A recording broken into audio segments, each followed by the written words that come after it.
नमस्कार दोस्तों, स्वागत है हमारे चैनल स्टडी मटेरियल में। और देखिए, आज की वीडियो में हम कुछ महत्वपूर्ण टॉपिकों को क्लियर करने वाले हैं और वो आपके डाउट्स पूरी तरह से क्लियर कर देंगे। हालांकि कुछ लोगों के मन में डाउट क्लियर हैं, लेकिन बहुत से कैंडिडेट ऐसे हैं जिनके मन में ये वाला डाउट, सीटेट वाला जो डाउट क्लियर नहीं है। तो इस चीज़ को हम क्लियर करेंगे आज और अभी की इस वीडियो में जो आप देख रहे हैं। तो पूरी वीडियो देखें, क्योंकि लास्ट में भी हम कुछ सवाल ऐसे करने वाले हैं जो आपके लिए काफ़ी ज़्यादा अच्छा रहने वाला है। ठीक है, तो चलिए वीडियो स्टार्ट करते हैं। लाइक करिए और कमेंट करिए, सब्सक्राइब करिए, शेयर करिए, जो आपका मन करे करिए, पर वीडियो पूरा देखिए। देखिए, यहाँ पर जूनियर एडेड भर्ती को लेकर हम लाइव भी आए थे और काफ़ी लोगों ने जो है सपोर्ट भी किया था लाइव में। और यहाँ पर अगर हम बात करें सीटेट की, जो बहुत सारे कैंडिडेट्स के मन में आ रहा है सीटेट को लेकर।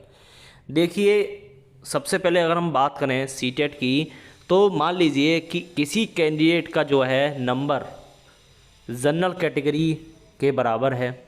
ठीक है, मान लीजिए कोई कैंडिडेट जो है 72 से 75 गुणांक के बीच है, एससी कैटेगरी का हो या एसटी कैटेगरी का हो या ओबीसी कैटेगरी का हो। ठीक है, तो अगर उसके जो गुणांक है वो जनरल कैटेगरी में फाइट करता है तो उसकी दो कंडीशन देखी जाएंगी। सबसे पहला उसका कास्ट सर्टिफिकेट देखा जाएगा।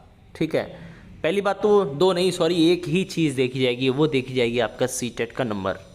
जी हाँ दोस्तों, कोई भी कैंडिडेट, चाहे वो एससी का हो या एसटी का हो या ओबीसी का हो या ईएसएम का हो या अदर जो भी है पीडब्ल्यूडी वगैरह का हो, अगर वो जनरल कैटेगरी के बराबर गुणांक लेकर आता है तो वहाँ पर उसके लिए सबसे पहला जो ऑप्शन होगा, सबसे पहला जो कंडीशन होगी वो होगी आपके सीटेट के नंबर।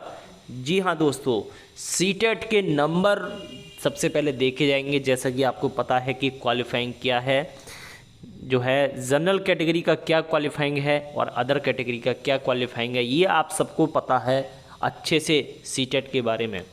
अब अगर उस कैंडिडेट के, यानी कि जो कैटेगरी वाला कैंडिडेट है, अगर उसके नंबर सीटेट में जनरल कैटेगरी के बराबर हैं तो ही वो आगे फाइट कर पाएगा जनरल कैटेगरी में।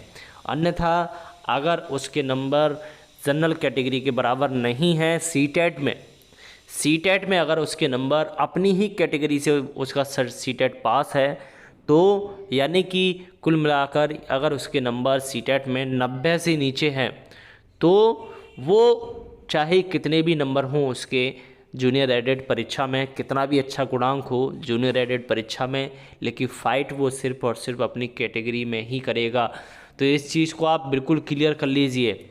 ठीक है ना, ये चीज़ देखिए, दिल्ली में अभी बहुत दिक्कत आई है इस चीज़ को लेकर, क्योंकि ये पॉइंट इतना छोटा नहीं है जितना आप समझ रहे हैं। कि आप ये बहुत सारे कैंडिडेट बोलेंगे सर ये तो हर कोई जानता है, जानता हर कोई है, लेकिन फिर भी गलतियां होती हैं। जैसे दिल्ली में हुई हैं, ज्वाइनिंग टाइम बहुत सारी गलतियां हुई हैं कि कोई कैंडिडेट जो है जनरल में सिलेक्ट कर दिया है और उसके बाद उसे ज्वाइनिंग भी दे दी है, और ज्वाइनिंग के देने के बाद जब बाद में उसका सीटेट देखा तो उसमें वो कैटेगरी में ही पास है, अब जनरल में पास नहीं है।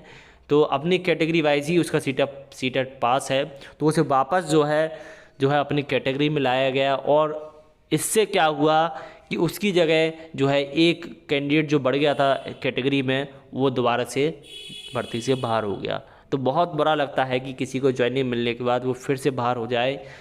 तो एक तरह से ये बहुत ही बुरी बात है। तो इस चीज़ को देखिए, कैटेगरी वाइज इस चीज़ का पर भी प्रभाव पड़ेगा। जी हाँ दोस्तों, कैटेगरी वाइज ये चीज़ बहुत जो है मायने रखती है कि किसका सीटेट में कितना नंबर है। गुणांक ही मैटर नहीं करता।